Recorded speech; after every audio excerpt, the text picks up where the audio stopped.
दुनिया में भारत का यही वसुधैव कुटुंबकम मसूर है। हम अकेले दुनिया के ऐसे मुल्क हैं जहाँ शैव वैष्णव हिंदू मुसलमान सिख ईसाई नागा बैरागी साधु सन्यासी फकीर पीर कोई पादरी जो जैन मॉन्क साधु एक साथ रहते हैं, हजारों साल से रहते हैं। कोई दुनिया में कोई दूसरा मुल्क ऐसा नहीं है। सत्य में एक बहुत इनकन्वीनियंट आदत है, वो निकलता है 70 साल बाद, 100 साल बाद आप उसे दबा नहीं सकते। दुनिया अभी तक क्यों कायम है?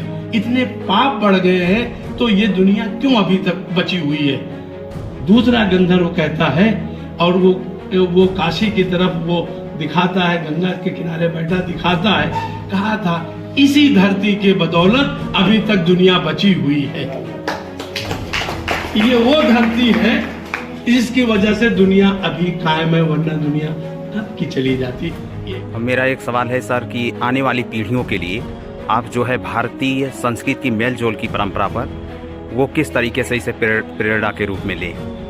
देखिए, विविधता हमारी थाती है और आज भी गांव में बहुत बरकरार है। सामान्य आदमी मेलजोल को प्रश्रय देता है, वहाँ धर्म या जाति या क्षेत्र भाषा का कोई महत्व नहीं है। राजनीतिक दृष्टि से सत्ता और संसाधनों पर प्राप्त करने पर कब्जा के लिए ये हजारों हजार साल से इस तरह के संस्कृतियों को नकारने की प्रवृत्ति रही है और आज भी इसे खारिज करने की प्रवृत्ति है। जबकि ये हमारी परंपरा जो भारतीय परंपरा है वो जोड़ने की परंपरा है। तो हम जोड़ने की परंपरा को आगे बढ़ाएं और आने वाली पीढ़ी शांति के दिनों में ही एक बेहतर भविष्य का निर्माण कर सकती है, विकास के नए आयाम तय कर सकते हैं और बेहतर भारत बन सकता है। तो ये विविधता हमारी थाती है, हमें इसे बचाए रखना है, इसे संजो कर रखना है और इसके बने रहने के लिए लगातार प्रयास करने होंगे और ये उसमें एक कदम था। Thank you so much sir. अब मैं बेहद सम्मान के साथ आज के हमारे मुख्य अतिथि सर को बुलाना चाहूँगा कि वे आए और अपनी रोशनी से हम सभी को चकाचौंध।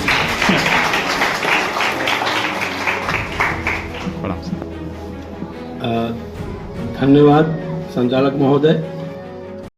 सर को बुलाना चाहूँगा कि वे आए और अपनी रोशनी से हम सभी को चकाचौंध।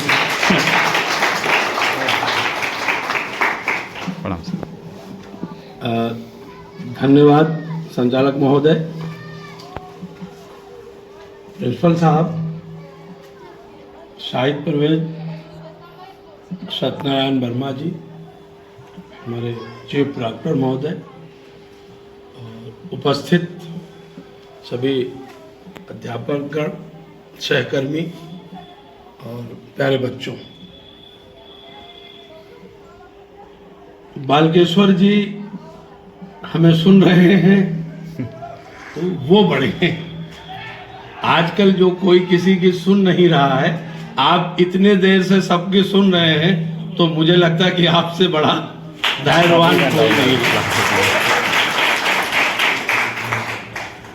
दूसरे, बालकेश्वर जी ने जब ये कार्यक्रम आयोजित किया तो मुझे लगा कि मैं उनसे मिलने जाऊंगा, एक चाय पीऊंगा, चलाऊंगा, बातचीत होगी।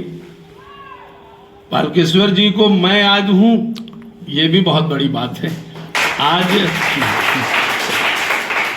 कोई अपने गुरु को याद कर रखे, शायद मुझे लगता है कि आज के दौर में ये बड़ी बात है। उन्होंने हमें याद रखा तो मैं उनका धन्यवाद करता हूँ कि कम से कम याद रखा, वरना लोग देखते हैं और बस ऐसे ही गुजर जाते हैं। दो विद्वान वक्ताओं के बीच, ये दोनों लोग बड़े विद्वान हैं, रिकॉग्नाइज्ड हैं, अलीगढ़ विश्वविद्यालय के आप पढ़े हैं और जिन लोगों ने के साथ आपने शाहिद परवेज साहब ने रिसर्च किया है वो इस देश के नहीं दुनिया के बड़े विद्वान रहे हैं। और पूरब का, भारत का ऑक्सफोर्ड कहे जाने वाला विश्वविद्यालय, उसका प्रतिनिधित्व वर्मा जी हमारे कर रहे हैं और वर्मा जी भी विद्वान आदमी है। मैं अगर किसी को रिकॉग्नाइज करता हूँ अपने शहर में भी 3-4 विश्वविद्यालय होते हुए तो वर्मा जी को रिकॉग्नाइज करता हूँ। उनका आदर भी मुझे मिलता रहता है। तो ये बड़े लोग हैं जिन्होंने इतिहास बनाया, जिनके विश्वविद्यालय ने इतिहास लिखा। मैं जिस विश्वविद्यालय से आता हूँ वो लंबे समय तक अध्यापक बनाता रहा, इंसान बनाता रहा। तो मानवीय मूल्यों की वकालत वो हमारी धरती, हमारा क्षेत्र करता रहा और मिली जुली तहजीब का, मिली जुली संस्कृति का एक बड़ा सेंटर रहा है। मैं जैसे आपके यहाँ घुस रहा था, मैं इन लोगों जैसा वो विद्वान नहीं हूँ या उतनी बात नहीं कह सकता। ये बालकेश्वर जी की का बड़प्पन है कि उन्होंने मुझे भी विद्वान मान ही रखा है। लेकिन मैं जब घुस रहा था, देखिए इतिहास बड़ा क्रूर है और कई बार ऐसे निर्णय ले लेता है जैसे कि न्यायाधीश, हमारे जो बड़े हिस्टोरियंस हैं जिन्होंने इतिहास सब्जेक्ट को डिज़ाइन किया और इतिहास के बारे में बात की, तो उन्होंने ये बात कही कि इतिहासकार भी एक न्यायाधीश होता है और वो ऐसा न्यायाधीश जिसके निर्णय का असर सदियों तक चलता है, पीढ़ियों तक चलता है। और हॉब्सबॉम एक चिंतक है, वो कहता है कि पहले मैं समझता था कि इतिहास के तथ्य कुछ नहीं है, इतिहास के तथ्यों का कोई मोल नहीं है, कि स्टोरी के एक छोटे से शब्द है। पर बाद में मैंने जाना कि इतिहास का एक एक शब्द, एक एक सेंटेंस को हम बम की फैक्ट्रियों में बदल सकते हैं। बहुत उससे तमाम सभ्यताएं नष्ट की जा सकती हैं। तो इतिहास को हैंडल विथ केयर, इतिहास और साहित्य का चोली दामन का साथ है। पर हमारे एक हिस्टोरियन हैं, आप सब जानते होंगे, वेल नोन हिस्टोरियन है आरपी त्रिपाठी। उन्होंने कहा कि इतिहासकार को, इतिहास को लिखने वाले को एक हीरे की खान खोदने वाले श्रमिक की तरह काम करना चाहिए। हीरे की खान खोदने वाले के बाद अस्त्र बहुत बहुत छोटा सा होता है, बहुत मिट्टी को धीरे धीरे हटाता है, कनिया छोटी छोटी मिलते हैं हीरे के। तो उसको एक हीरे की खान खोदने वाले एक श्रमिक की तरह काम करना चाहिए और तथ्यों की खोज करना चाहिए। जल्दी में उसे किसी का पक्ष नहीं लेना है और ना किसी के विपक्ष में कोई निर्णय देना है। अगर उसके निर्णय में कोई शंका भरी आवाज अगर आ रही है, उसको लग रहा है कि उसमें कुछ शंका है, अभी हम सत्य के नजदीक नहीं पहुंचे हैं, तो उसे अपने निर्णय को स्थगित रखना चाहिए और अधिक स्रोत की और अधिक सोर्सेज की खोज में जाना चाहिए। क्योंकि इतिहास का निर्णय जो है वो पीढ़ियों तक प्रभावित करता है। इतिहास को हैंडल विथ केयर, इसके दुरुपयोग से टकराव बढ़ता है। तो ये एक चीज है जिसे हमें बहुत समझने की जरूरत है कि इतिहास और मिथक में फर्क, ये भी जानने की जरूरत, बहुत जरूरी चीज है कि ये हम समझे। जैसे मैं आपके यहाँ घुस रहा था तो काशी नरेश, मैं जिस पर बात करूंगा बहुत छोटी छोटी बातें जो आपकी जिंदगी में बहुत गंभीर, मैं पढ़ने विद्यार्थी नहीं रहा इतिहास का, पर मैं घुस रहा था तो मैंने काशी नरेश स्नातकोत्तर महाविद्यालय, अब सहसा हिस्ट्री रिपीट्स इटसेल्फ, इतिहास अपने को दोहराता। मेरे जहन में एक मेमोरी चली गई जब 1978 में मैं बनारस आया था, और जब बनारस आया था चौक के आसपास रहता था, काशी नरेश विभूति नारायण उधर से गुजरते थे कभी, और वो धार्मिक एरिया है, हिंदू मुसलमान दोनों का है, दोनों साथ रहते थे। संस्कृतियों को देखे कैसे एक दूसरे के साथ जुड़ती हैं। तो एक आवाज उठती थी हर हर महादेव, सिर्फ हर हर महादेव, और उसमें मैं भी शामिल हो जाता था, मुस्लिम पूरा समुदाय शामिल था, हिंदू, कहीं कोई ये बात नहीं थी कि ये हर हर महादेव किसके हैं और कौन बोल रहा है। ये विविधता, जो ये मेल जोल की परंपरा आई, और उसका रिजल्ट ये था कि हर आदमी बस उस बात को बोल रहा था, बस कि वो जा रहे हैं, न ये कोई योजना के तरीके था, न कोई उन्होंने किसी को रख रखा था, ये लोग उनको देखते थे और एक प्रतीक के रूप में हर आदमी बोलता था। तो मैं घुसा तो मुझे ये बात नजर आई। दूसरी संस्कृतियों के मेलजोल की परंपरा का एक और बात, मैं आधुनिक से पीछे की ओर जाऊंगा, पीछे बीच में वो ऐसे ही एक बात करता रहूंगा आपसे, छोटी छोटी बातें, इतिहास के अलावा भी तमाम विद्यार्थी इसमें है, तो बहुत गंभीर बात नहीं। आपने वो रामायण सीरियल देखा होगा कभी, इसमें से कुछ लोगों ने जी। रामायण सीरियल के डायलॉग को किसने लिखा था? राही मासूम रजा ने। जब रामानंद सागर ने राही मासूम रजा से ये लिखने के लिए कहा कि रामायण सीरियल का ये डायलॉग आपको लिखना है, तो सहसा उन्होंने इसको इनकार कर दिया, एकदम फर्स्ट हैंड इन्होंने, कि मैं कैसे लिख सकता हूं। दुनिया बदल चुकी थी, या यूं कहिए कि समाज बदल रहा था। अब ये काशी नरेश का हर हर महादेव वाला समाज अब धीरे धीरे बदल चुका था, उन्होंने इनकार कर दिया। और ये था कि कुछ लोग चाहते थे कि लिखें, कुछ और तमाम लोग चाहते थे कि नहीं ना लिखें। बहुत सी चिट्ठियां राही मासूम रजा के पास आई, बहुत चिट्ठियां उन्होंने रामानंद सागर को, कुछ पक्ष में आई कुछ विपक्ष में आई, कि आप इनसे लिखवाएंगे, ये कौन है आप समझ सकते हैं, ये मुस्लिम है, ये कैसे लिखेंगे इतने पवित्र ग्रंथ, बातें बहुत हुई। रामानंद सागर ने वो सब चिट्ठियों का बंडल जो है राही मासूम रजा को भेज दिया। ये भी कल की स्टोरी है, बना हुआ भारत भेज दिया। राही मासूम रजा ने उन चिट्ठियों को पढ़ा और उसमें से जो चिट्ठियां राही मासूम रजा के को न लिखने के लिए रामानंद सागर को भेजी गई थी, उसका बंडल बड़ा था, उन्होंने उसे अपने चारपाई के पास रख लिया, और बाकी जो उनके लिए नहीं लिखना चाहिए विद्वान आदमी, उसका उन्होंने महत्व नहीं दिया। और फिर उन्होंने रामानंद सागर को कहा कि मैं इसके डायलॉग लिखूंगा, और फिर राही मासूम रजा का, और जो उनके विरुद्ध चिट्ठियां थी, और रामानंद सागर ने जब उससे पूछा तो उन्होंने कहा कि ये हमारे लिए सर्टिफिकेट है, और मैं गंगा का पुत्र हूं। उसके बाद उन्होंने एक नज्म लिखी, आप जानते होंगे, आपने बहुत सुना होगा, कि हे महादेव, बदलती हुई संस्कृति, वर्मा जी संस्कृति की जो बात कर रहे थे, और आपकी बात को ही मैं आगे, आपकी बात को मैं प्रैक्टिकल आपको ले चल रहा हूं। फिर उन्होंने एक कविता लिखी, और वो कविता उन्होंने लिखा कि हे महादेव,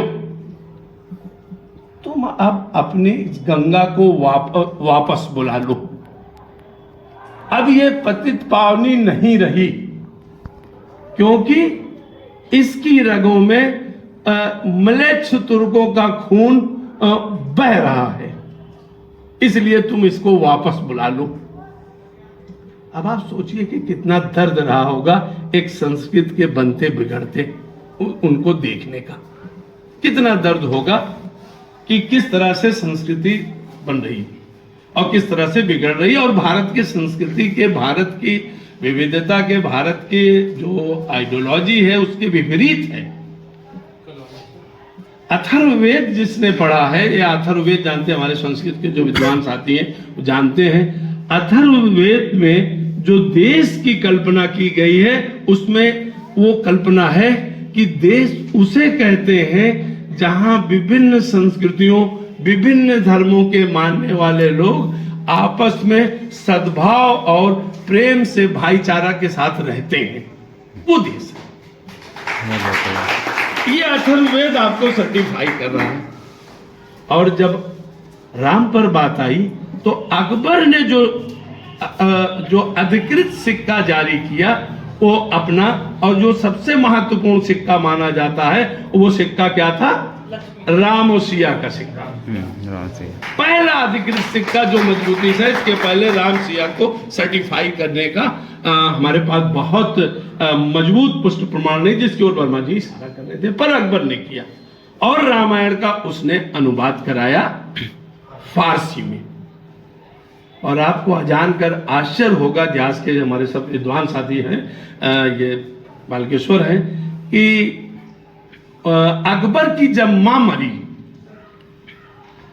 तो डेथ बॉडी होती है हमारे यहाँ भारतीय संस्कृति में, उसको एक चारपाई से उठा के जब दूसरी जगह रखा गया तो उसके एक सिरहाने कुरान था और दूसरे सिरहाने फारसी की रामायण थी।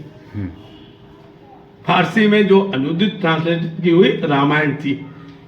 ये भारतीय संस्कृति है, ये एग्जिस्ट करती हुई संस्कृति है। और आपने देखा होगा वो संस्कृति आज तक आती है। ठीक है कि उसके कुछ प्रतिमा धीरे धीरे धीरे राई मनसूम रजा का दुख है, और वो संस्कृति जब आगे बढ़ती, वो हजारों साल में बनी है, वो भारतीय संस्कृति रही है।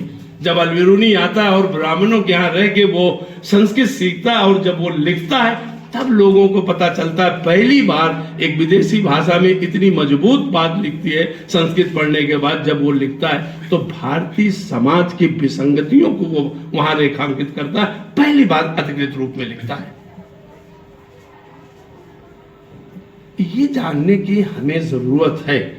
और अभी कल तक मुझे लगता है आज भी ये चीजें बिगड़ी नहीं। अगर गांव में जाए, मैं गांव का रहने वाला हूं, और ट्रेडिशंस नहीं होते, ये धर्म का संस्कृति से ठीक बात हुई कि नहीं, कोई मतलब नहीं होता संस्कृतियां। हाँ, कुछ लोग हैं, है दोनों तरफ आग बराबर लगी हुई, नो डाउट। ऐसा कुछ नहीं कह सकते कि एक ही के पास आग है, दूसरे के पास जो है पानी है। दोनों अपनी अपनी आग लेके चल रहे हैं, पर कमोबेश है।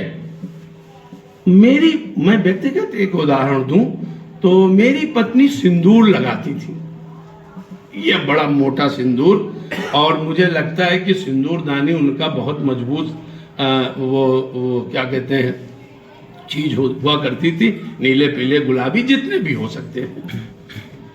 और एक बार मैंने ऐसे देखा बहुत दिनों बाद, और ये सिंदूर इस्लामिक कल्चर का हिस्सा नहीं है, ये भारतीय संस्कृति का मजबूत हिस्सा है, बहुत मजबूत हिस्सा है।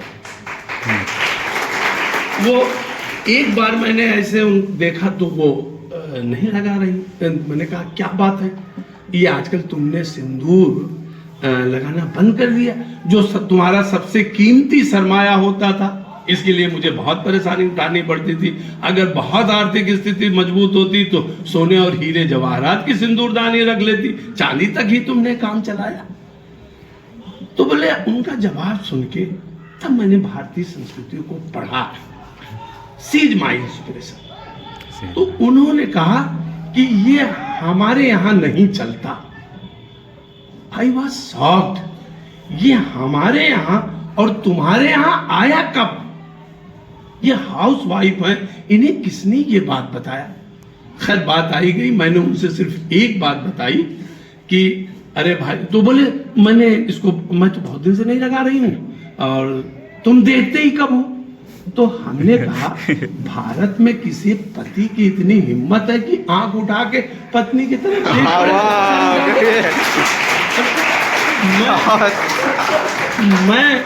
मैं तो तुम्हें देखता हूँ, जिधर जिधर तुम्हारा पांव चलता है उधर उधर मैं चला जाता हूँ, इतनी हिम्मत नहीं हूँ।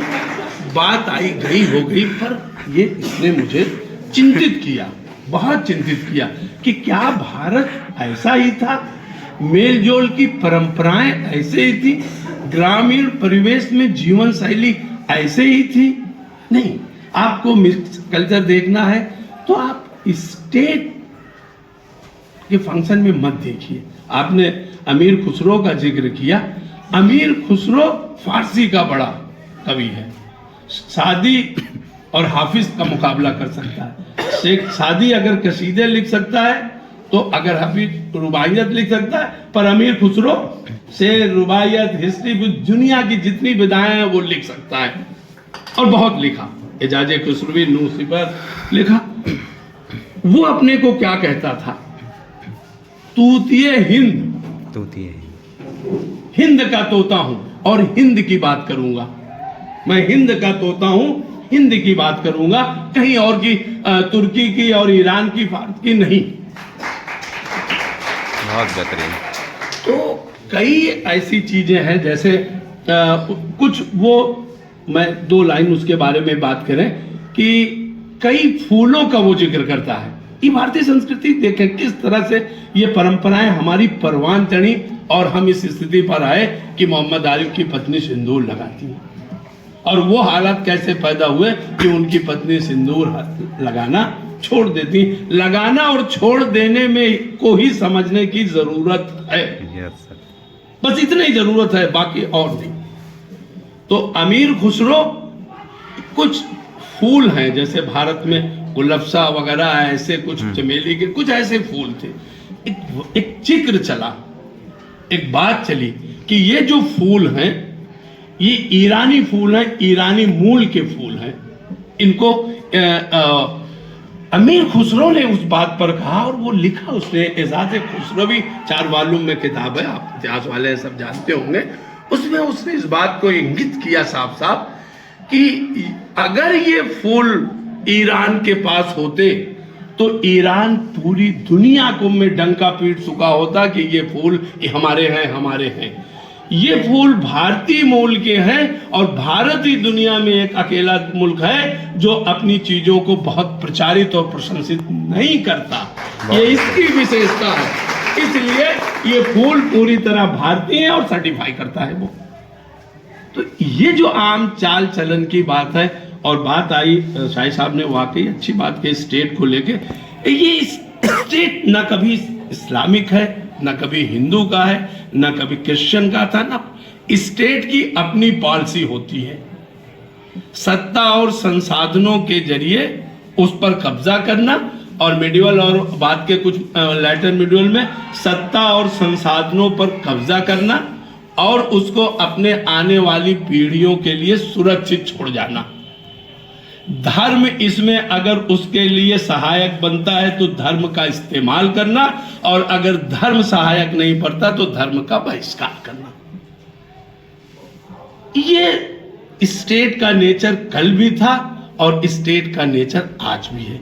लंबे समय तक ये स्टेट का नेचर रहा है, पहले भी था अब। पर अगर अकबर को देखें तो अकबरनामा पढ़े, अकबर क्या कहता है स्टेट के बारे में। अकबर दोनों तरफ से जा रहा है। मुस्लिम थियोलॉजियंस अकबर को खारिज करते हैं कि इस्लामी परंपराओं के खिलाफ है, और आज उसे खारिज करने की परंपरा इसलिए है कि वो हमारा नहीं। बड़ी विषम परिस्थितियों में इतिहास का विद्यार्थी काम करता है। हम किसी एक कैरेक्टर को लेते हैं, उस पर बात करते हैं, हमारी आस्था में ना वो कैरेक्टर होता है, ना हमारा कोई वो वेलविशर होता है, उसका हम चरित्र चित्रण करते हैं। कई बार उसके बारे में बात करते करते, उस पर लिखते लिखते ऐसी बातें आती जो हमारे खिलाफ भी जाती हैं। हम इतिहासकार को वो बातें भी अपनी लेखनी का हिस्सा बनाना चाहिए। हम किसी के पक्ष में नहीं लिखते, हम किसी के विपक्ष में नहीं लिखते। हम उन तथ्यों को जैसे तथ्य हैं उनको एक्सप्लेन करते हैं। हमारे सोर्सेज बहुत होते हैं, साहित्य भी हमारा स्रोत होता है। बहुत सी सुनी सुनाई बातें हम देखते हैं। बनारस में साहित्य का भी कुछ करूं, गालिब का नाम सुना है जी? मिर्जा आप लोगों ने मिर्जा गालिब, पर मिर्जा गालिब है, फारसी के शायर हैं, उर्दू के शायर, पर नहीं। मिर्जा गालिब बनारस आते हैं, पेंशन बढ़वाने के लिए कलकत्ता जा रहे हैं, बनारस रुकते हैं। तो ये मिर्जा गालिब कह रहे हैं कि उन्होंने इलाहाबाद को बहुत बुरा कहा है, लानत भेजा है। लानत सब जानते हैं ना। लेकिन बनारस में रुके, 3 दिन के लिए आए, 1 महीना रुके, गंगा जी के किनारे रुकते थे और वहां रोज जाते थे। यहां पर उन्होंने एक पुस्तक लिखी, एक मसनवी लिखी, चरागे दहर। चरागे दहर का मतलब क्या होता है? मंदिरों का चिराग। और उसमें शेर कितने लिखे? 108। 108 संख्या किस धर्म के लिए महत्वपूर्ण है? 108। और लिखा क्या? दो शेर के माने मैं बता देता हूँ। फारसी उतना नहीं जानता, शाही साहब बहुत जानते हैं, इनकी पढ़ाई लिखाई फारसी तो मैं तो अवधी हूँ, अवधी हूँ।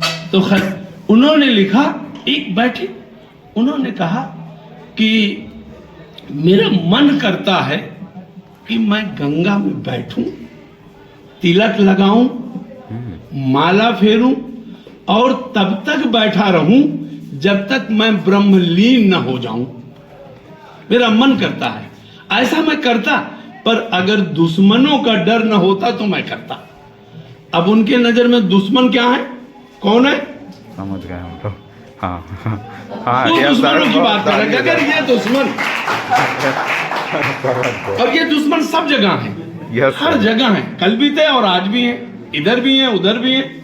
तो कहा अगर दुश्मनों का डर न होता तो मैं ऐसा करता।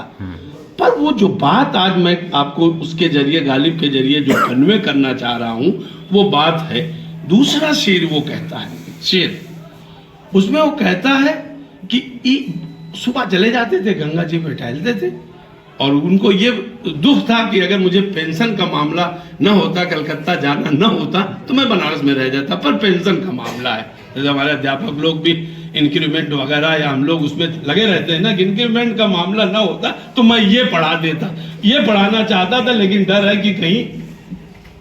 कि कहीं देख न ले बाहर मुझे, दुश्मनों का डर। परों से मुंह को कफस में छिपाए बैठा हूं।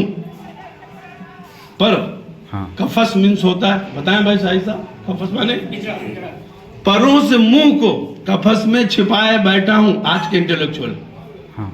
डर है कि कहीं देख न ले बाहर मुझे। ये जो बाहर आई है उससे बड़े डरे हुए इंटेलेक्चुअल, बहुत डरे, आंधी में उड़ न जाए। तो वो दूसरा शेर क्या कहता है, जो बालकेश्वर जी जिस बात पर बार बार चर्चा हमसे कहते, वो कहता है बनारस में भोर में जब हो जाता तो कहता है एक तरफ घंटा और घड़ियाल की आवाज मंदिरों में, अब एक तरफ मस्जिदों में फज्र की अजान, सुबह को नमाज होती है ना, जो नमाज के फज्र के वक्त, एक तरफ उसी टाइम गंगा में लोग स्नान करने जाते हैं, एक तरफ गंगा में स्नान करते हुए, एक तरफ घंटा और घड़ियाल की आवाज, एक तरफ मस्जिदों में अजान की आवाज, एक तरफ गंगा में स्नान करते श्रद्धालु, एक तरफ गंगा में नमाज के लिए वजू करते लोग। यही तो हिंदुस्तान है। वाह, बहुत बेहतरीन, यही तो हिंदुस्तान है। ग्रेट। और ये जो मेल जोल की परंपरा है, ये यही हिंदुस्तान है।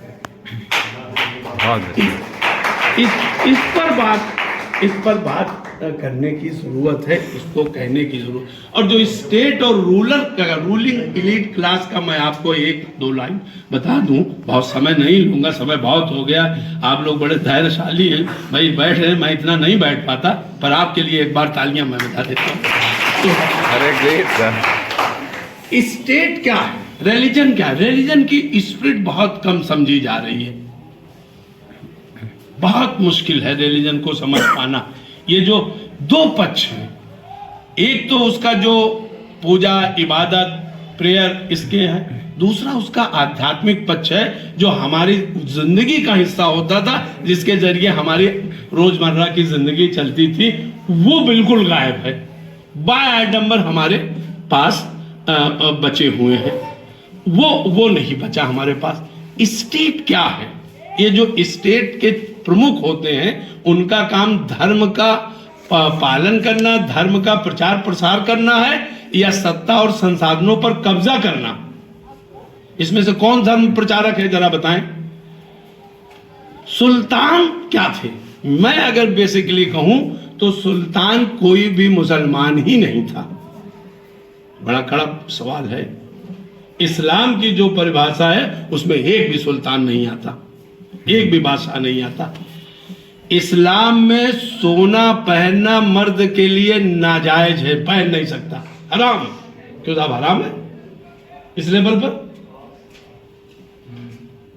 वो जो मेरी जानकारी है, इतना चांदी पहन सकता है जितने में एक वक्त भूखे को वो अपनी भूख निभा ले। सजदा बिल्कुल नहीं। हजरत मोहम्मद साहब को इस बात का मलाल था कि अगर इस्लाम में दूसरा सजदा होता तो वो कहते कि ऐ लोगों तुम अपनी माँ को सजदा करो। एक ही सजदा है, वो किसके आगे? खुदा के आगे। दूसरा सजदा करना मना है। सुल्तान हीरे जवाहरात मोतियों से लदे रहते थे। सुल्तान सजदा करवाते थे, पायबोस करवाते थे दरबार में। झुके हुए बलबन का दरबार अगर किसी बालेश्वर पढ़ाएंगे तो देखिएगा पूरी इस्लामी परंपरा के खिलाफ कहीं कुछ नहीं है, कोई बात नहीं है। पर नाम के आधार पर मैंने उन्हें कह दिया कि ये इसके प्रचारक हैं, उसके प्रचारक हैं। ये नहीं, मेल जोल की जो संस्कृति हो रही है, जो बढ़ रहा है, वो सब कुछ आम आदमी के बीच में है। ऊपर का जो लेयर है वो सत्ता की बात करता है, नीचे का जो आम आदमी है उस संस्कृति की बात करता है। बनारस में तुलसीदास आए। अब तुलसीदास को खतरा किससे था? उनका सबसे अच्छा दोस्त कौन था? रहीम। उनके रहीम और उनके बीच के पत्र वो दोहों के वो आसपास देखिए कितना है। तुलसीदास ने लिखा कि मांग के खाइबो, कविता वाली पढ़े अगर हिंदी साहित्य वाले साथी यहां होंगे। मांग के खाइबो मस्जिद में रहिबो, मस्जिद मीन्स मस्जिद, मस्जिद में रहिबो, लेबे को एक नहीं देबे को दो। मेरा लेना देना नहीं है। और आगे की पंक्तियां मुझे नहीं याद है, लेकिन उसका मतलब यह था कि यहां के ब्राह्मण हमसे नाराज है, नाराज रहे। क्या मुझे उनके यहाँ अपनी लड़के की शादी करना है या लड़की की शादी करना है? मैं मांग के खा लूंगा और कोई ऐसी बात नहीं है। और रहीम जब उस परंपरा में लिख रहे हैं तो रहीम क्या लिख रहे हैं? वो रहीम को निर्वासित जीवन व्यतीत करना पड़ा। इतिहास का एक ये मजबूत प्रश्न है कि भाई जहांगीर के समय में वो जो एक सिंहासन का मसला था उसमें जहांगीर का साथ नहीं दिया उन्होंने, तो उनको निर्वासित जीवन पढ़ना पड़ा। तो उन्होंने क्या लिखा? उन्होंने इस बात को लिखा, तो हिंदी साहित्य वाले इसको देखेंगे कि रहमन यह वह देश है जहां आवत अवध नरेश चित्रकूट में। रहमन यह वह देश है जहां आवत अवध नरेश, जा पर विपदा पड़त है आवत है यह देश। इस चित्रकूट की महत्ता को किस तरह से वो एक्सेप्ट कर रहे हैं। और मुझे दूसरा और बहुत इस तरह से है, लेकिन दूसरा एक और है जिसमें वो कहते हैं कि ये रामचरितमानस जो है, राम जो है वो जैसे क्या कहते हैं हिंदुओं के लिए है, और उसी तरह से जो है ये क्या कहते हैं मुसलमानों के लिए जैसे कुरान है, वो वैसे हिंदुओं के लिए रामायण है। दोनों को पूरा उनका एक बहुत महत्वपूर्ण दोहा है। ये आम आदमी के बीच में जो मेल जोल की परंपराएं चल रही थी वो महत्वपूर्ण है। स्टेट अपना काम कर रहा था, लोग अपना काम कर रहे थे, ये बहुत महत्वपूर्ण है। ये जानने की जरूरत है। ये हजारों साल से वो अथर्ववेद के इस सूक्त को अगर आप रखेंगे तो आपको देश समझने में परेशानी नहीं होगी, संस्कृति को समझने में परेशानी नहीं होगी। कई बार मैं देखता हूं इतिहास के ये प्रश्न आते हैं, कभी राणा प्रताप का शौर्य होता है, कोई अकबर का शौर्य कर रहा है, कोई शिवाजी का शौर्य कर रहा है। ये शौर्य क्या है? ये सत्ता संसाधनों पर कब्जा करने की लड़ाई है, राष्ट्र निर्माण की प्रक्रिया का कोई हिस्सा नहीं है। इसको इतिहास रहने दीजिए। अब आप अकबर की तरफ से लड़ने वाले कौन हैं? हकीम खां सूर, सॉरी राणा प्रताप की तरफ से लड़ने वाले हकीम खां सूर, एक पठानों की, अफगानों की एक मजबूत टोली। और हल्दी घाटी, अब आप राजस्थान जाएंगे देखेंगे, जब वो हल्दी घाटी के मैदान में जो सबसे बेहतरीन जो वो स्तंभ बना हुआ वो किसका है? हकीम खां सूर का। और वो उसी दौर में बनाया गया, इतने महत्वपूर्ण व्यक्ति वो माने गए। और राजस्थान सरकार ने अपना जो स्टेट अवार्ड है उन्हीं के नाम से जब आधुनिक भारत बना जब हम आज़ादी के बाद, उन्हीं के नाम से शुरू किया, उनकी तरफ से लड़ने वाले और सबसे महत्वपूर्ण, सबसे विश्वसनीय व्यक्ति राणा प्रताप के। इधर कौन है? मान सिंह, अकबर के साथ है। अब इसको आप किस नजर से देखते हैं, इतिहास की दृष्टि से या विश्वास की दृष्टि से? अब शिवाजी क्या, शिवाजी के साथ शिवाजी का अंगरक्षक कौन है? शिवाजी का अंगरक्षक एक मुस्लिम है, नाम अभी आएगा, मैं आपको बता देता हूं। और अफजल खां का अंगरक्षक भास्कर कुलकर्णी, रुस्तम है, और इनका है भास्कर कुलकर्णी। तय हुआ कि दोनों लोग जाएंगे जब मिलने, तो दोनों लोग जो है निहत्थे होंगे।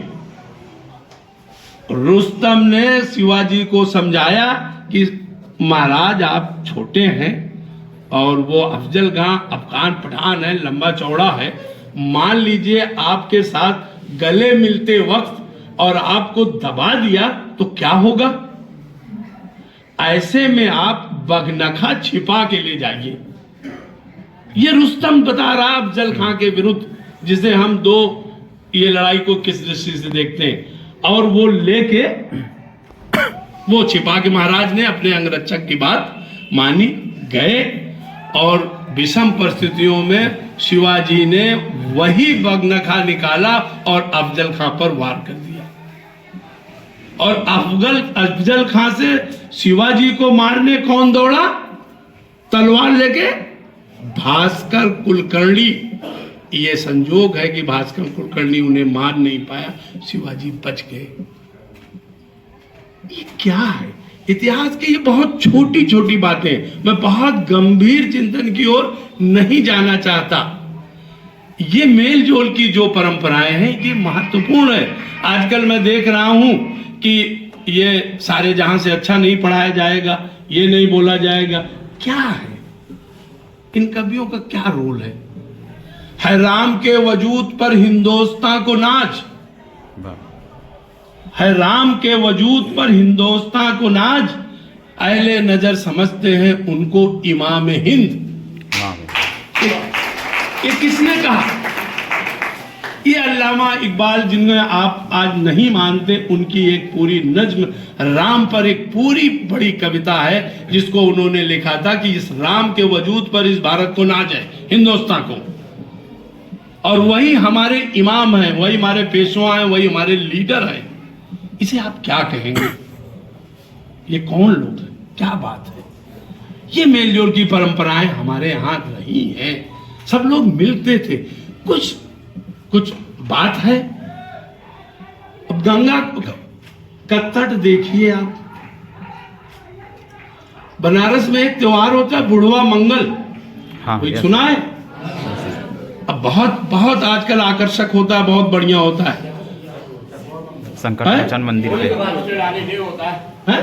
यहाँ का जो है सार्वजनिक अवकाश है सर, बुढ़वा मंगल बनारस का बहुत हमारा बहुत बड़ा सांस्कृतिक पर्व है, बहुत बड़े विरासत, बहुत सांस्कृतिक उसके साथ विरासत हमारी जुड़ी है।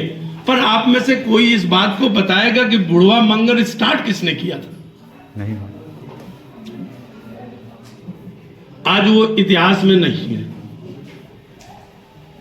बुढ़वा मंगल को स्टार्ट करने वाला मीर रुस्तम अली।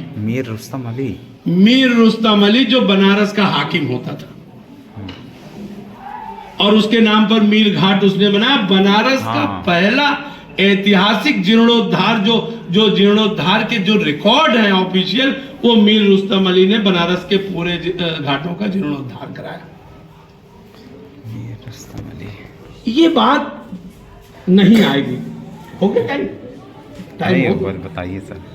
तो ये कुछ बातें मैं इसलिए कह रहा हूं कि ये जो दोनों लोग, ये पूरी परंपराएं हैं, ये मेल जोल की परंपरा रही है। सभी एक दूसरे के साथ मेल जोल रखते थे। एक शेख अली हजी आया बनारस, ईरान का था, उसको घूमने आया, और वो अहमद शाह अब्दाली के हमलों से डरा हुआ, भागा हुआ, वो विद्वान आदमी था, बनारस था, महाराजा बनारस के साथ रह गया। बलवंत सिंह ने उसको चेत सिंह को पढ़ाने के लिए फारसी रख दिया, उनका गुरु हो गया। उसको बहुत जो काशी विद्यापीठ के अपोजिट साइड में जो रोड जा रही है वहां बड़े बड़े मस्जिद वगैरह देखेंगे, वो पूरी जमीन महाराजा बनारस ने उसको अलॉट कर दी। उसके एक मित्र ने उसको चिट्ठी लिखी कि बहुत दिन हो गया, तुम इतने इंपॉर्टेंट आदमी भारत में क्या कर रहे हो, बनारस में क्या कर रहे हो। उस आदमी का जो फारसी का सर उसने जवाब जो दिया और जो उसके कुलियात में उसकी किताब में उसने लगा कि मन बनारस ना रहो। अब आप ज्यादा जानते हैं फारसी, मैं उसको बोल नहीं पा रहा, मैंने फारसी में उसने कहा कि अब मैं बनारस छोड़ नहीं सकता, बनारस का हर बच्चा मुझे राम और लक्ष्मण जैसा लगता है, मैं बनारस छोड़ नहीं सकता। और वो आदमी बनारस छोड़कर नहीं गया, और वो बनारस छोड़ के, इतिहास में भी उसका इंपॉर्टेंट है, जब लोकल हिस्ट्री आप लिखेंगे तो जब बक्सर का युद्ध होने वाला है उसके तब तक वो जीवित रहा, और जब नवाब ने और सम्राट ने उससे बातचीत की तो उसने कहा कि अभी समय नहीं है आप लड़ें, अंग्रेजों से आप लड़ नहीं सकते, आपके पास घुड़सवार सेना मजबूत हो तब लड़े, नहीं तो भारतीय कत्ल कर दिए जाएंगे। और हुआ वही, कहा आपके पास कुछ है नहीं, आप लोग तैयारी करें और पूरा का पूरा पहले घुड़सवार सेना बनाएं। जब नवाब आया और नवाब उसके को सलाम करना था तो वो शेख अली हाजी आधा झुकता है, आधा झुकने के बाद वो नवाब दुखी होता है, तो उसने कहा मैं राजा बनारस का एम्प्लॉय हूं, आपके सामने थोड़ा झुक सकता हूं, मैं महाराज का एम्प्लॉय हूं, पूरा झुकने की मुझे जो है उसके सामने, वो मेरा राजा है। तो सुल्तान के सामने झुका जाता, बादशाह के सामने, किसी उसके दूसरे आदमी के सामने नहीं झुकता है, और वो रहता है यहां पढ़ाता है। पूरा प्रोटेक्शन महाराजा बनारस की तरफ से यहाँ।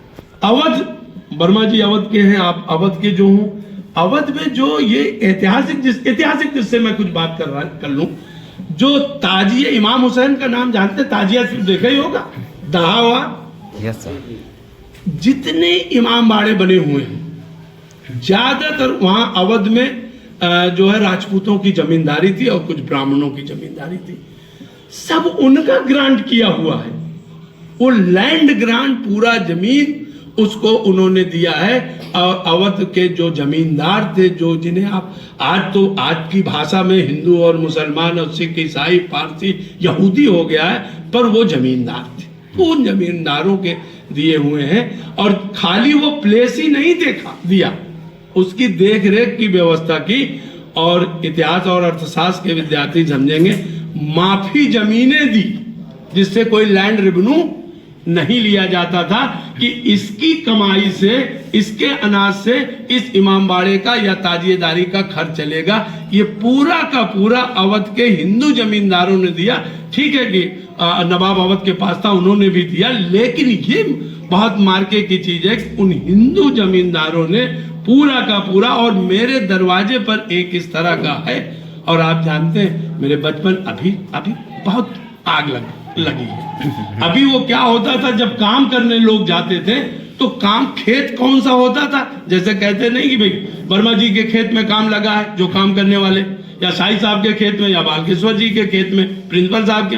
लेकिन वो क्या कहते थे कि आज काम कहाँ लगा, जब मजदूर से पूछा जाता था तो कहते थे इमाम के खेतवा में काम लगा है, और इमाम का खेत है वो, उसके पैसे से, उसकी आमदनी से ये पूरा का पूरा ये स्ट्रक्चर, पूरा देखभाल, इसका खर्च चलाया जाएगा। वो कौन लोग थे, या तो पागल वो अवध के हिंदू जमींदार थे, उन्हें आज क्या कहेंगे, ये जो इस विरासत को, इस विविधता को, इसको ढो रहे थे, उन्हें आप क्या कहेंगे। ये समझने की चीज है। और ये अगर, और इस स्टेट का मसला था, जो एक सर्वमान्य तथ्य मान लिया गया था कि स्टेट उसका क्या है, नेचुरल जस्टिस।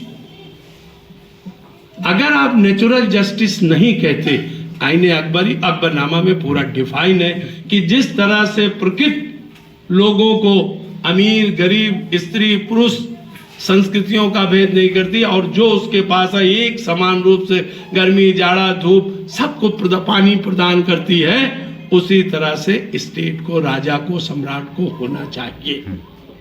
अगर वो ऐसा नहीं कर रहा है तो वो स्टेट के लायक नहीं है।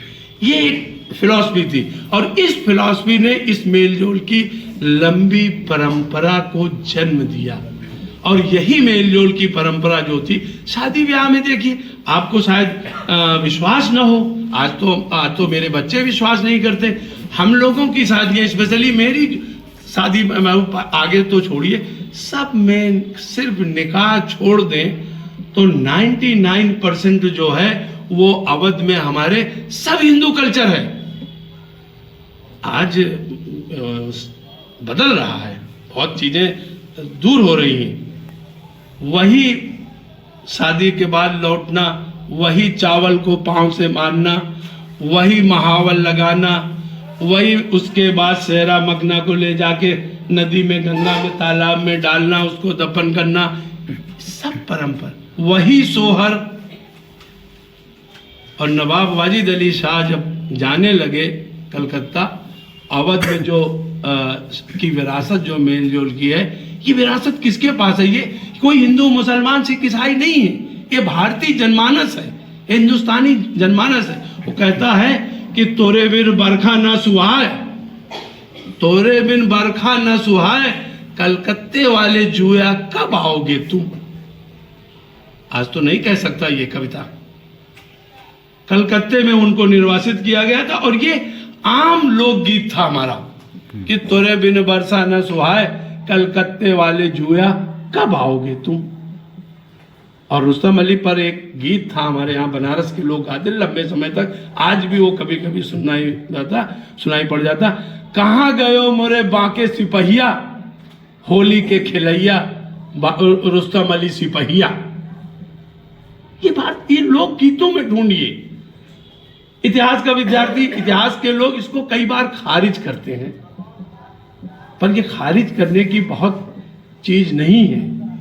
गुजरात में लंबे समय से एक परंपरा रही। अब होली के गीत देखिए, होली के गीतों को अगर आप कलेक्ट करें इस मेलजोल की परंपरा में, तो वहां है होली खेलेंगी कह बिस्मिल्लाह, साथ रहेंगे मोरे रसूल अल्लाह। आज तो मैं ये कह दूं तो धर्म बहिष्कृत होने में कोई डर तो नहीं है, मारे जा। कुछ बात है कि हस्ती मिटती नहीं हमारी, सदियों रहा है दुश्मन दौरे जहां। ये जो चीजें हैं, जो मामूली चीजें हैं, जो इतिहास में जगह कम बना पाई। ये वर्मा जी का गांव सुल्तानपुर में है, किसान आंदोलन के बहुत महत्वपूर्ण व्यक्ति हैं। अब आप देखिए, किसान आंदोलन के दौरान लोग निकले। लोग कौन थे? अब मैं शब्द इस्तेमाल बहुत नहीं कर पाता, हिंदू मुसलमान क्या होता है। वहां के अवध के किसान निकले। मुसलमानों के बाद भी किसानी बहुत है, वहां जमींदारी भी बहुत है, छोटे छोटे स्टेट बहुत हैं जमींदारों के, मुसलमानों के, बहुत नोटेड, बहुत अच्छे। तो अब पर आम किसान निकले। अब वो किसान जो है अवध में जब जा रहे हैं लोगों को जगाने, तो वो जो किसान क्या गा रहे हैं? रामचरितमानस की चौपाइयां गाते हुए चल रहे हैं। ना हिंदू है ना मुसलमान है वहां, वो रामचरितमानस को गाते हुए जा रहे हैं। और अयोध्या फैजाबाद में जब आए तो आज जो मंदिर मठ सब हैं, वो मंदिर मठ सब उनके ठिकाने बढ़े। ना कोई मुस्लिम रहा, ना कोई हिंदू रहा, ना कोई कुछ रहा, सब उन्हीं मंदिरों में, उन्हीं मठों में रहे, क्योंकि एक बड़ा शत्रु हमारे सामने खड़ा था। उस शत्रु को तो ये जो परंपराएं ब्रिटिश के आने के बाद टूटी, जिसे गांधी कहते हैं। मुझे उनके समय जब गांधी आते हैं तो इसे कहा जाता फ्रैक्चर इंडिया उनको मिला। ये टूटा हुआ भारत उनको मिला, टूटा हुआ इस संदर्भ में कि ये मेल जोल की परंपराएं धीरे धीरे धीरे धीरे मेल जोल से विलग हो रही थी। धर्म बहुत महत्वपूर्ण होता जा रहा था। एक तो ये कि विविधता कमजोर हो रही थी, ब्रिटिश ने 1857 के बाद इसको हवा दी। दूसरा ये था कि हमारे कुटीर उद्योग, हमारी जो इकोनॉमी थी वो चौपट हो जा रही थी। तो गांधी इसको कहते हैं फ्रैक्चर इंडिया है। टूटा हुआ भारत मिला और इस टूटे हुए भारत को, इस इंडिया को उन्हें जोड़ना था और ये जोड़ना सभी लोगों को लेके मिला के चलना। तब गांधी इस बात को समझता था, इसलिए वो बनारस हिंदू यूनिवर्सिटी के पहले जो वो शिलान्यास जब हो रहा था, किसी ने उसमें अगर पहले आग 1916 का गांधी का अगर भाषण आपने पढ़ा होगा, आज गांधी भी तो खारिज ही हो रहे हैं। हम आज ये क्या कहते हैं, इंक्लूड नहीं कर रहे हैं। आज हमारे पास इतिहास में, समाज में, साहित्य में खारिज करने की परंपरा आ गई है। हम आप खारिज कर रहे हैं, सर्टिफाइड कर रहे हैं कि ये खारिज होने लायक है। हम इंक्लूड नहीं कर रहे हैं, किसी को खारिज कर रहे हैं। गांधी यहाँ आता है, गांधी बैठता है और मालवीय और वो जब भाषण शुरू करता है, सुने सामने किसान जिनकी जमीनें थी और मंच पर एनी बेसेंट है, महाराजा दरभंगा है और डफरिन है, पूरा एक राजाओं महाराजाओं का हुजूम है और जमीन पर किसान बैठे हैं। गांधी को 1916 में गांधी कुछ नहीं है। वो आता है, ले रिक्शे से किससे बैठ के वो बनारस हिंदू यूनिवर्सिटी पहुंचता और उसके बाद जब उनका भाषण का समय आता था तो गांधी कहते हैं कि आज भारत में कोई ऐसा नहीं है जो मालवीय जी महाराज के आदेश का पालन न करे। मालवीय जी महाराज का आदेश मुझे मिला, मैं यहां आ गया। पर गेट पर जब मैं पहुंचा तो मैंने देखा कि अंग्रेजी भाषा में लिखा हुआ है। मुझे बहुत तकलीफ हुई। मुझे खुशी तब होती कि जब वहां भारतीय भाषा में लिखा होता, संस्कृत में लिखा होता, उर्दू में लिखा होता, फारसी में भी लिख देते, तमिल में लिखते, कन्नड़ में लिखते, उर्दू में, किसी भाषा में लिखते, लेकिन भारतीय भाषा में लिखा होता तो मुझे ज्यादा खुशी होती। और दूसरी बात कि यह विश्वविद्यालय पूर्वी उत्तर प्रदेश और पश्चिमी बिहार के गरीब लोगों के लिए बन रहा है, गरीबों के लिए। और यहाँ जो लोग बैठे हुए हैं ये तो शोषक हैं, ये कौन सा इनका ख्याल रखेंगे? कुल शोषक बैठे हुए हैं, इनके साथ मुझे बैठाया गया है। नतीजा क्या हुआ कि गांधी के खिलाफ चिल्लाना लोग शुरू किए। एनी बेसेंट संचालन कर रही थी, गांधी का धोती लंगोटी खींचना शुरू की। उसके बाद सब बहिष्कृत कर गए। अंत में सब मंच छोड़ के जग गए। गांधी ने पूछा आम आदमी से, जो किसान थे, कि मैं भाषण दूं या न दूं? तो उन्होंने कहा कि नहीं, आप गांधी जी भाषण दीजिए। तो कहा मैं बोलूंगा। सब चले गए। आयोजक की हैसियत से मंच पर सिर्फ और सिर्फ मालवीय जी बैठे रहते। आयोजन हुआ, खत्म हुआ, गांधी भूल गए।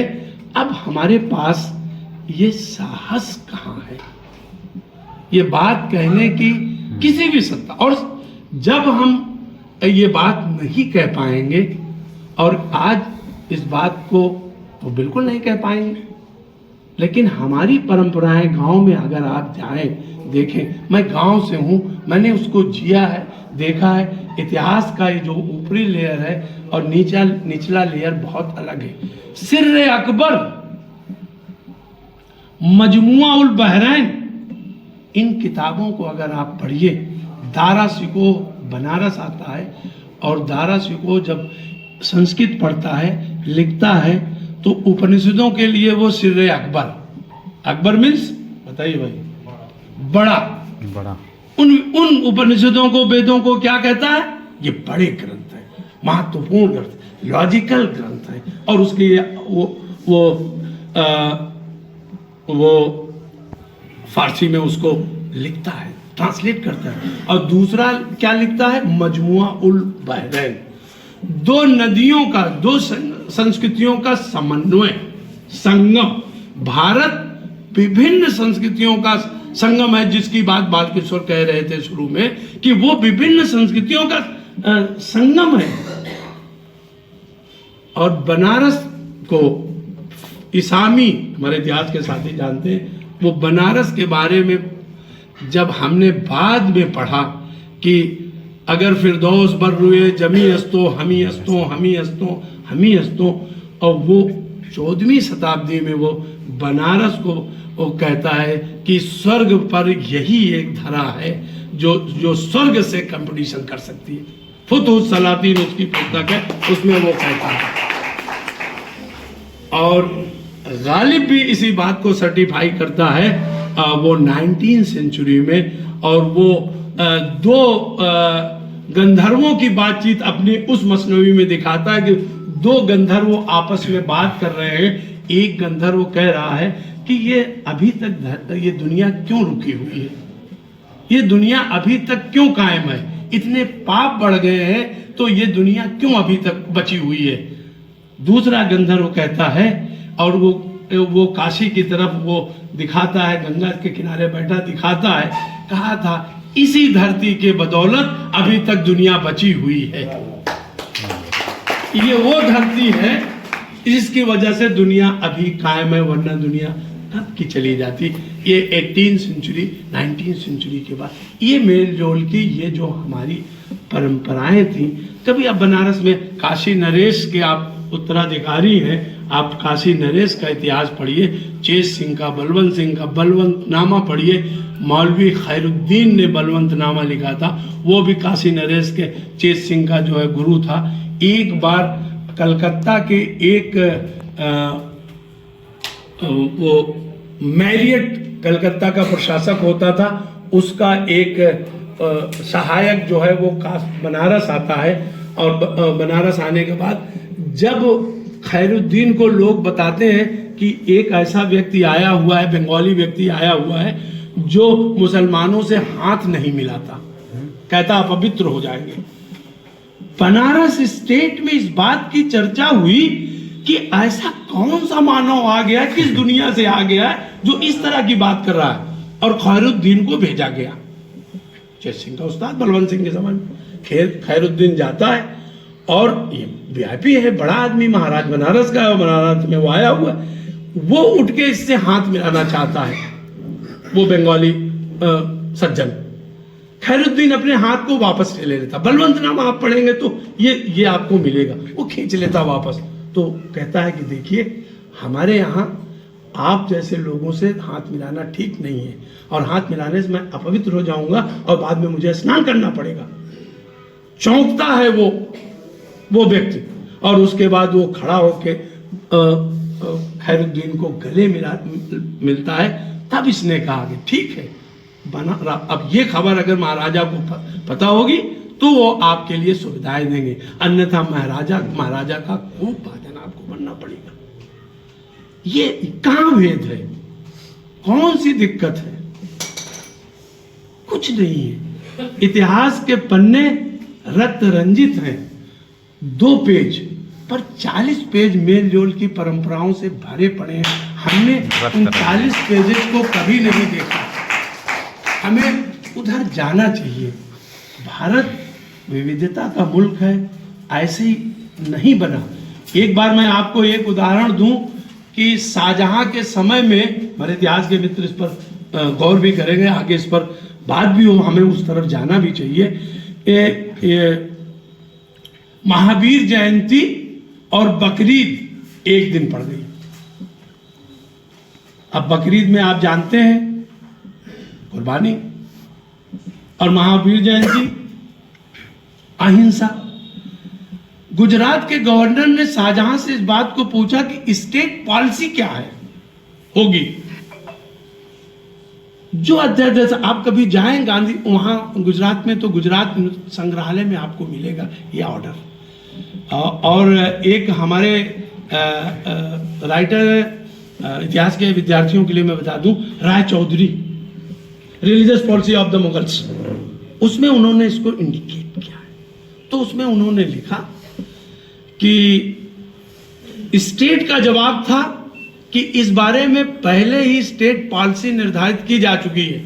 मुसलमान पहले दिन, जिस दिन महावीर जयंती है, उस दिन मिठाई खाएं, माने मीठी चीजों से, नमाज पढ़ने के बाद मीठी चीजें करें, क्योंकि हमारी तमाम ज्यादातर जनता वहां पर जैनी है, ज्यादा जनता जैनी है, इसलिए उस दिन कुर्बानी ना करें, जिस दिन जो है वो बकरीद है। और उसके बाद 2 दिन बाकी बचते हैं, उस दिन वो करें, बाकी उस दिन कुर्बानी ना करें। ये स्टेट पॉलिसी है, और ये इतिहासकारों ने रखा है। इतिहास लिखने में भी तमाम पार्शलिटीज हुई हैं। पहले तो हमने साहित्य को खारिज कर दिया। अगर आप साहित्य का खारिज कर देंगे तो कबीर आपको कहां मिलेंगे? सोसाइटी का इतना बड़ा चिंतक आपको खारिज हो गए, रैदास खारिज हो गए, रसखान खारिज हो जाएंगे, पलटू दास। बहुत कम बात होती है। मैं किसी दिन देख रहा था, उन्होंने कहा कि उनका पीरियड देखिए, और कहते हैं कि हिंदू और मुसलमान फसल चक्र की तरह एक खरीफ है और एक रबी, एक खरीफ है और एक रबी, दोनों फसलों की हमें जरूरत है, दोनों के बीच में एक दूसरे के अल्टरनेट है, दोनों की जरूरत है। खरीफ और रबी जो किसान है उनके समझ में आता है कि अगर दोनों में से कोई खेत अगर दोनों फसल नहीं उपजाता तो वो खेत अच्छा नहीं होता, उसका दाम कम हो जाता है। वर्मा जी, तो ये जो परंपराएं हमारी थी, मैं बहुत गंभीर की तरफ नहीं जाना चाहता। आज बसंत रचो है निजाम घर, अमीर खुसरो की बात है। निजामुद्दीन औलिया का जन्मदिन कब वो मनाते थे?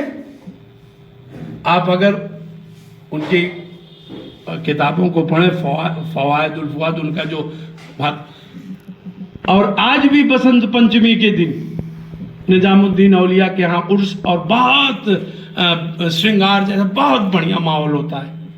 और वो कहते थे दुनिया में बसंत से अच्छा कोई दिन नहीं है। उन्होंने ईद को नहीं कहा, उन्होंने कहा बसंत इतना पीला पीला इतना अच्छा लगता है, और उस दिन उनके यहाँ उर्स होता है। और खुसरो की रुबाइयाँ और खुसरो की पंक्तियां पढ़े, आज बसंत रचे है निजाम घर, बसंत रचता था। उस समय होली सबसे बेहतरीन काम। निजामुद्दीन आज ये दिक्कत मेरे साथ भी अब आती है, कई बार आ रही है। इस पर एक प्रैक्टिकल बात बता के मैं खत्म करूंगा, समय बहुत हो गया आप लोगों का। तो एक ये कि होली खेले निजामुद्दीन औलिया, सबसे बेहतरीन होली निजामुद्दीन औलिया के दरबार में होती थी। क्यों? इतिहास से सर्टिफाइड है बेहतरीन होली। और बसंत पंचमी कभी वक्त मिले तो बसंत पंचमी के दिन जाइए, आप देखिए अभी बसंत था, मैं वो फोटोज देखना चाहता था। अभी वो क्या कहते हैं दिवाली बीती है, मैं उनके फोटोज देखता हूं कि अभी परंपरा है कि नहीं। और मुगलों की दिवाली आपने देखा, ये गले मिलने की परंपरा आप देखिए, ये बहादुर शाह जफर के समय से जारी हुई। आतिशबाजी मुगलों ने जारी की, और आप देखिए शाहजहां, जहांगीर और अकबर और इवन बहादुर शाह तक देखिए, छोटी दिवाली बड़ी दिवाली मनाते थे। दरबार में लक्ष्मी पूजा भी होती थी कि स्टेट की लक्ष्मी पूजा होती थी। और दशहरे के दिन हमारे यहां नीलकंठ पक्षी उड़ाने का है। दशहरे के दिन बहादुर शाह और मुगल्स, बाद के मुगल्स बहुत दूर से इन पक्षियों को मंगाते थे, उड़ाते थे, उन परंपराओं का पालन करते थे। ये ऐतिहासिक सत्य है, ये रिकॉर्डेड है, ये नहीं। ये ब्रिटिशर्स, इन्होंने जब इन चीजों को देखा और आजादी का जो आंदोलन हुआ, आप देख रहे हैं कि जो और कृष्ण जन्माष्टमी, हम लोग जानते हैं कि भाई बरसाना की होली से अच्छी तो होली कहीं नहीं होती, पर पिछले इतिहास में जाइए, जनमानस की होली ढूंढिए, तब आपको लगेगा कृष्ण जन्माष्टमी 1 मिनट में हमारे पास आएगा। कृष्ण जन्माष्टमी कहाँ होती है सबसे अच्छी? मथुरा। आप कल्पना करिए कि नवाब वाजिद अली शाह के यहाँ राष्ट्रीय त्योहार क्या था?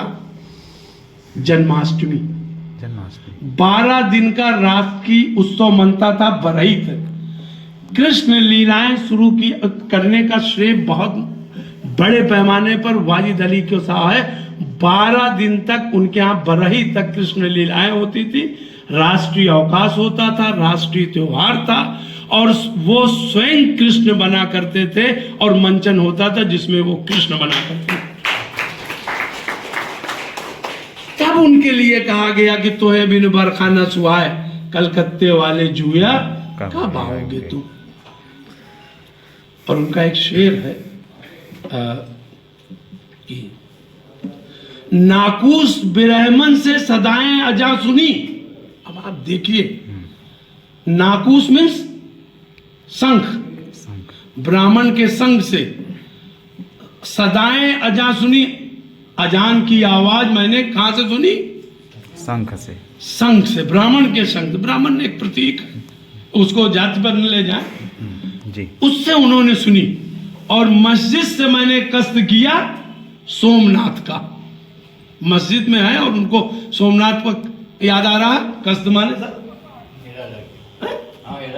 इरादा किया, मस्जिद में बैठकर उन्होंने किसका इरादा किया? और मस्जिद में यह है कि अगर अल्लाह के अलावा कोई इबादत के लायक वहां अंदर गए नहीं। ये जो ट्रेडिशंस है हमारे यहाँ, कोई धर्म नहीं आता, यहाँ संस्कृतियों का मिलन है। संस्कृतियां, परंपराएं वो लोक साहित्य को रिच बनाती हैं, जनमानस को रिच बनाती हैं, वो लंबे समय तक चलती हैं। रिलीजन और खासतौर पर स्टेट स्पॉन्सर रिलीजन को न कल हम याद करते हैं, ना हम आज याद करते हैं। ये याद करने के बहुत महत्वपूर्ण नहीं है।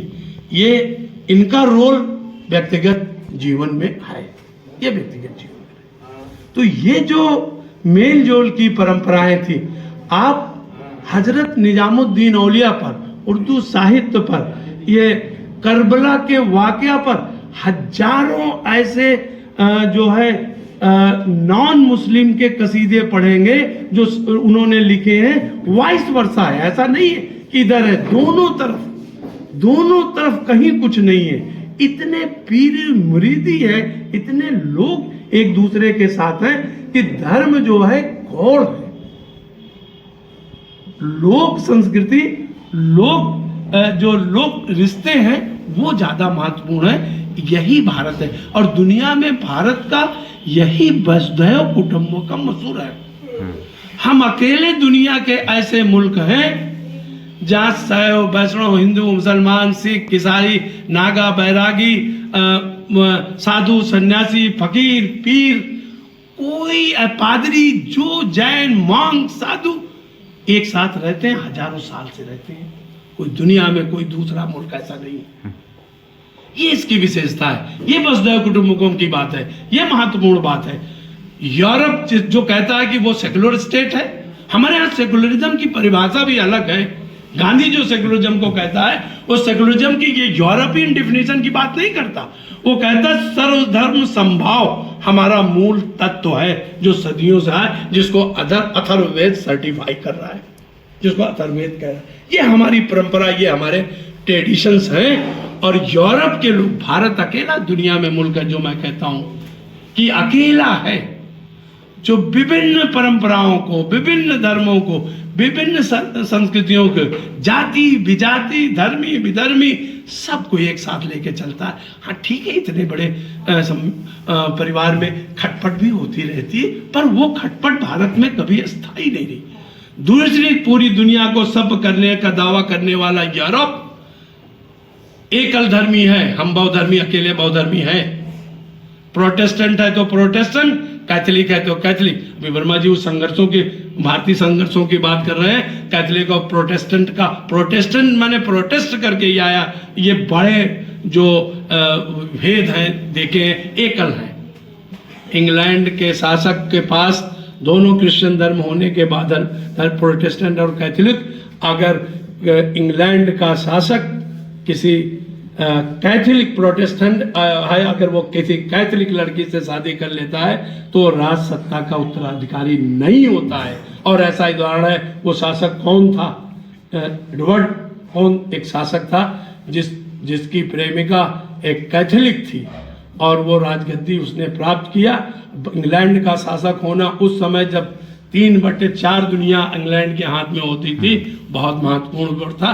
शासक हुआ, लेकिन शासक होने के बाद जब उसे इंग्लैंड का सम्राट बनता है, उसे कहा गया कि आपकी प्रेमिका कैथोलिक है, आपको उसे छोड़ना पड़ेगा, नहीं तो इंग्लैंड का शासक नहीं होना पड़ेगा। उसने कहा मैं प्रेम के बदले इंग्लैंड का तख्त छोड़ देता हूं। इमेजिन, उसने कहा प्रेम के बदले मैं इंग्लैंड का तख्त छोड़ देता हूं। ये महत्वपूर्ण बात है, पर ये इसमें से जो तथ्य निकला जो भारतीय संस्कृति के अनुरूप नहीं है, वो है कि ये दो एक साथ नहीं रह सकते। कोई सिख चला गया दाढ़ी और टोपी वाला, पगड़ी वाला चला गया, कोई कनाडा जैसे जगह, इंग्लैंड, फ्रांस, कोई नकाब वाली चली गई। देखिए आज कितने संघर्ष इनको लेके वहां पर हम दुनिया में अकेले ऐसे लोग हैं जो लंबी परंपरा हमारी रही है और इस लंबी परंपरा में हम सबको साथ लेकर चले हैं और यही हमारी वसुधैव कुटुंबकम है। यही हमारा सर्वे भवन्तु सुखिनः सर्वे भवन्तु निरामया है। ये भारतीय संस्कृति से दुनिया ने सीखा है, दुनिया को जानना चाहिए। इसलिए अध्यात्म के लिए पूरी दुनिया सीखने के लिए आज भी आपको भारत में आए सड़कों पे मिल जाएगी। दूसरा, महात्मा बुद्ध किस दुनिया से लाएंगे, महावीर स्वामी कहाँ से लाएंगे, निजामुद्दीन औलिया कहाँ से लाएंगे, कबीर कहाँ से लाएंगे, नानक कहाँ से लाएंगे।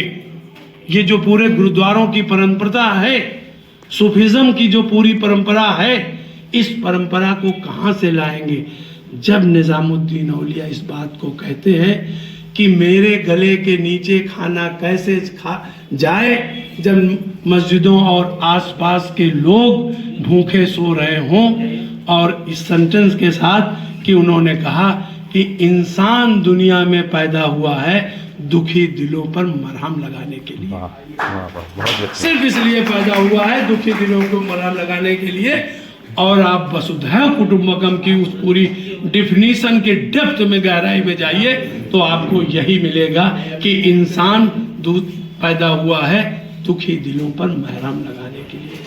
तो हमारे जो पौराणिक अध्यादेश हैं, हमारे जो भारतीय सनातन जो अध्यादेश हैं, शायद मुझे लगता है कि हमने उन्हें भुला दिया। जो सर्वे भवन्तु सुखिनः की बात करते हैं, जो सबको लेकर चलने की बात करते हैं, मुझे लगता है समय बहुत हो गया।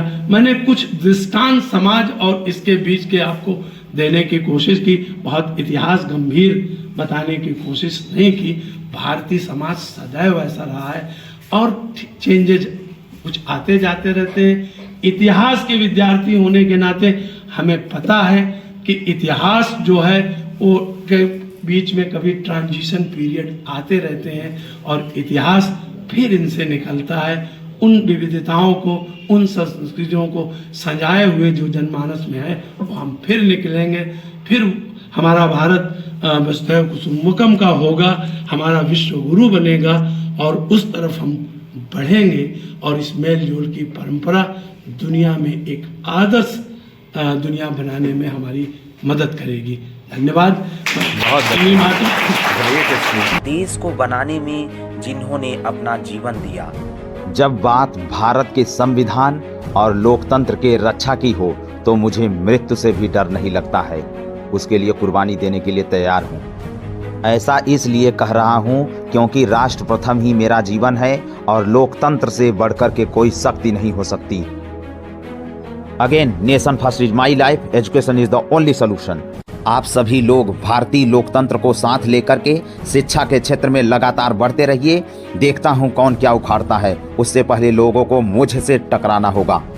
Because one positive comments kills a millions of negative comments. जय हिंद, जय भारत। मेरा विचार बनकर लाखों लोग के खून में बहेगा और उस खून के हर एक बूंद पर एक ही नाम होगा, सिर्फ पंकज कुमार। जय हिंद, जय Bharat. You can do it. Success is your destiny. Stand up, never give up. Globalization of free education on YouTube.